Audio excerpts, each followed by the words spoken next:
Hello friends, welcome to Gyankosh YouTube channel.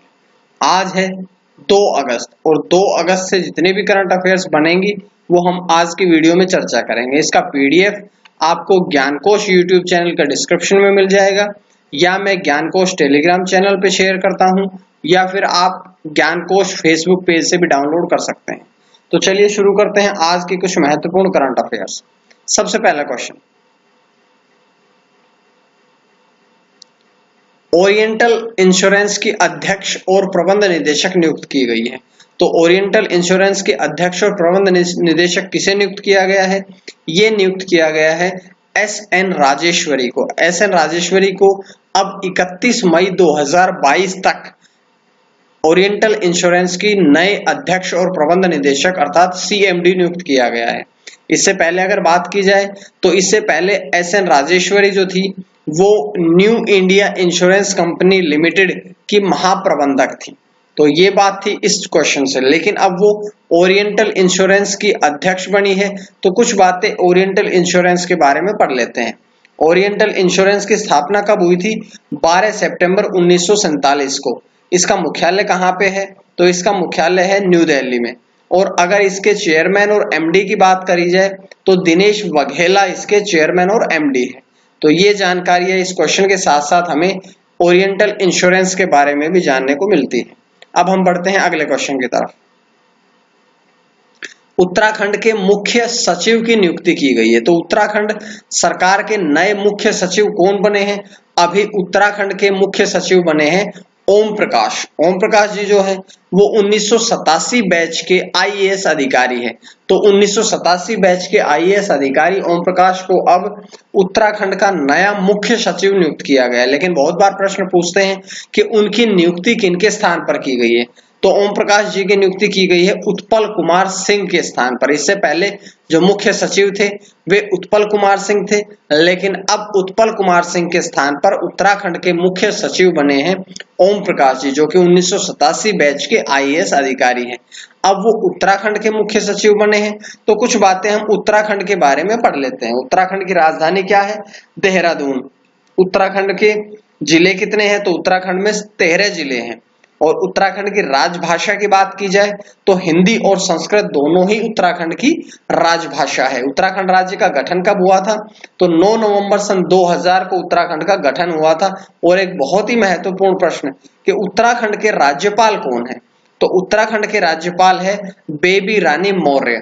तो बेबी रानी मौर्य उत्तराखंड के राज्यपाल हैं। तो ये जानकारी इस क्वेश्चन के साथ साथ हमने उत्तराखंड के बारे में भी पढ़ी है। अब हम बढ़ते हैं अगले प्रश्न की तरफ।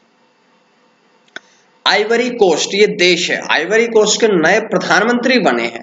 तो अभी नया प्रधानमंत्री जो आइवरी कोस्ट का बना है वो है हमीद बाकायको। हमीद बाकायको की अगर हम बात करें तो वे 2017 के बाद से, या ऐसा कहें कि 2017 से ही वे रक्षा मंत्री के पद पर थे, लेकिन अब वे आइवरी कोस्ट देश के नए प्रधानमंत्री बने हैं। और उनकी नियुक्ति जो है वो अमाडोउ गोन कोलिबली के स्थान पर की गई है। अब अमाडोउ गोन कोलिबली जो है वो उनकी मृत्यु हो गई है, जिनके बाद अब हामिद बाकायको को वहां का प्रधानमंत्री नियुक्त कर दिया गया है। अगर उससे पहले की बात करें तो जो हमीद बाकायको थे वे राष्ट्रीय एकता सरकार में 2003 से लेकर के 2011 तक नई सूचना और संचार प्रौद्योगिकी मंत्री के रूप में भी कार्य कर चुके हैं। तो ये जानकारी थी इस क्वेश्चन से। लेकिन एक बहुत ही महत्वपूर्ण प्रश्न है जो कि आइवरी कोस्ट देश के बारे में भी बन सकता है। जैसे कि हम बात करें आइवरी कोस्ट की राजधानी क्या है, तो इसकी राजनीतिक राजधानी है यामोसुक्रो। यामोसुक्रो जो है वो आइवरी कोस्ट की राजनीतिक राजधानी है। लेकिन अगर आर्थिक राजधानी की बात करें हम तो अबीजान जो है वो आइवरी कोस्ट की आर्थिक राजधानी है। और सबसे बड़ा शहर जो है वो भी अबीजान ही है। अगर हम ऑफिशियल लैंग्वेज की बात करें, ऑफिशियल भाषा की बात करें आइवरी कोस्ट की, तो वो है फ्रेंच भाषा। और फ्रांस देश से आइवरी कोस्ट को कब आजादी मिली थी? तो 7 अगस्त 1960 को फ्रांस देश से आइवरी कोस्ट को आजादी मिली थी। तो ये बहुत सी जानकारियां हैं जो हमने आइवरी कोस्ट के बारे में पढ़ी है। अब हम बढ़ते हैं अगले प्रश्न की तरफ। ब्रिक्स पर्यावरण मंत्रियों की छठी बैठक का आयोजन किया गया है।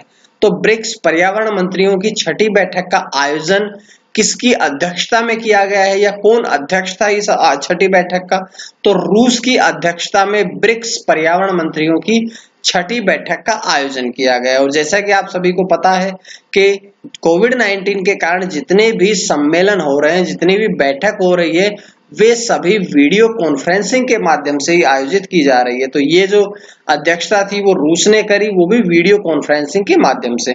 अगर हम प्रश्न बने यहाँ से कि भारत का प्रतिनिधित्व इस बैठक में किसने किया था, तो भारत का प्रतिनिधित्व किया था श्री प्रकाश जावड़ेकर ने। और प्रश्न एक और भी बन सकता है कि प्रकाश जावड़ेकर जो हैं वो वर्तमान में भारत के केंद्रीय पर्यावरण मंत्री हैं। तो ये जानकारियां थी। और अगर यहाँ बात करी जाए, छठी बैठक की अध्यक्षता रूस ने करी है, लेकिन जो अगली बैठक होगी 2021 में, उसकी मेजबानी कौन करेगा? तो अगली बैठक 2021 की मेजबानी अपना देश भारत करेगा। अब ये ब्रिक्स के बारे में हमने पढ़ा है, तो ब्रिक्स की बैठक थी, ब्रिक्स के बारे में भी कुछ बातें पढ़ते हैं। ब्रिक्स की स्थापना कब हुई थी? सन 2009 में। ब्रिक्स के जो मेंबरशिप है वो 5 मेंबर है, जैसे कि ब्राजील ब्रिक्स से पढ़िए, बी से ब्राजील, आर से रशिया, आई से इंडिया, सी से चाइना और एस से साउथ अफ्रीका। तो ये 5 देशों का संगठन है जिसका नाम है ब्रिक्स। अगर हम इसकी ऑफिशियल लैंग्वेज की बात करें तो पुर्तगाली, रशियन, हिंदी, चाइनीज और इंग्लिश 5 इसकी ऑफिशियल लैंग्वेजेज हैं। तो ये जानकारी हमने ब्रिक्स के बारे में भी पढ़ ली है। अब हम बढ़ते हैं अगले प्रश्न की तरफ। एमएसएमई सक्षम पोर्टल लॉन्च किया गया है। तो ये सक्षम पोर्टल एमएसएमई किसके द्वारा लॉन्च किया गया है? तो ये भारतीय लघु उद्योग विकास बैंक की अर्थात सिडबी अर्थात small industrial development bank of India, SIDBI द्वारा इसका ये लॉन्च किया गया। लेकिन सिडबी ने ट्रांस यूनियन सिविल के सहयोग से इसे लॉन्च किया है। इसका उद्देश्य है मध्यम और लघु उद्योगों को वित्तीय रूप से जागरूक करके सशक्त बनाना ही इसका मुख्य उद्देश्य है।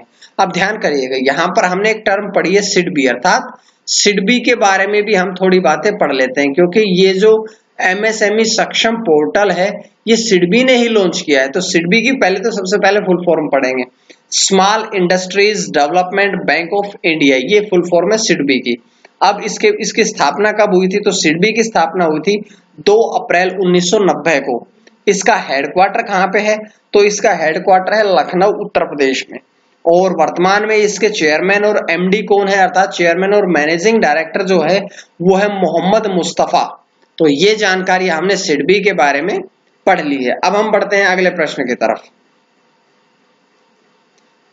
ताइवान के पूर्व राष्ट्रपति ली तेंग हुई का निधन हुआ है। तो ये जो ली तेंग हुई थे ये ताइवान के पूर्व राष्ट्रपति रह चुके हैं और इनको जो है वो ताइवान के लोकतंत्र के पिता के रूप में भी जाना जाता है। बहुत ही महत्वपूर्ण इन्होंने अपनी भागीदारी दी थी लोकतंत्र में, इसीलिए इनको ताइवान के लोकतंत्र का पिता भी माना जाता है। अगर हम बात करें इनकी तो ये लगभग 12-13 वर्षों तक ताइवान के राष्ट्रपति रहे थे, जैसे कि 1988 से लेकर के 2000 तक ये ताइवान के राष्ट्रपति के पद पर भी रहे थे। और 1996 में जब पहली बार ताइवान का प्रत्यक्ष राष्ट्रपति का चुनाव हुआ तो भी इन्होंने भारी मतों से ताइवान का पहला प्रत्यक्ष राष्ट्रपति चुनाव इन्होंने जीता था। तो इसीलिए इनको बहुत ही प्रसिद्ध व्यक्ति थे जो कि ताइवान के पूर्व राष्ट्रपति थे। इनका अभी जुलाई के अंत में इनका निधन हुआ है। अब हम बढ़ते हैं अगले प्रश्न की तरफ। राज्यसभा की आचार समिति के अध्यक्ष नियुक्त किए गए। अभी एक और नियुक्ति हुई है, तो भाजपा सांसद शिव प्रसाद शुक्ला को राज्यसभा की आचार समिति के सदस्य के रूप में उन्हें चुना गया है, उन्हें नियुक्त किया गया है। और आज का अंतिम प्रश्न ये है कि हरियाणा खेल और युवा विभाग में उप निदेशक की भी नियुक्ति की गई है। तो हरियाणा खेल और युवा विभाग जो है उसमें उप निदेशक कौन कौन बने हैं? तो यहाँ पर 2 नियुक्ति की गई है उप निदेशक के रूप में। सबसे पहले तो जो अंतरराष्ट्रीय पहलवान है बबीता फोगाट वो, और उनके साथ साथ कबड्डी खिलाड़ी कविता देवी, ये दोनों ही हरियाणा में खेल और युवा विभाग के उप निदेशक के रूप में नियुक्त किए गए हैं। तो ये जानकारियां थी कुछ आज की महत्वपूर्ण करंट अफेयर्स थी। उम्मीद है आप सभी को पसंद आई होगी, और अगर आप सभी को पसंद आई तो आप लोग ज्ञानकोश यूट्यूब चैनल को सब्सक्राइब करें ताकि आपको डेली इसी प्रकार से वीडियोस मिलती रहें। और अगर आपने सब्सक्राइब कर लिया है तो आप लोग बेल आइकन जरूर दबाएं ताकि आपको जीएस, हिंदी, साइकोलॉजी और करंट अफेयर्स के और संस्कृत के नोटिफिकेशन भी मिलता रहे। तो ये जानकारी आज की थी। आप सभी का बहुत बहुत धन्यवाद। मां सरस्वती की कृपा आप सभी पर बनी रहे।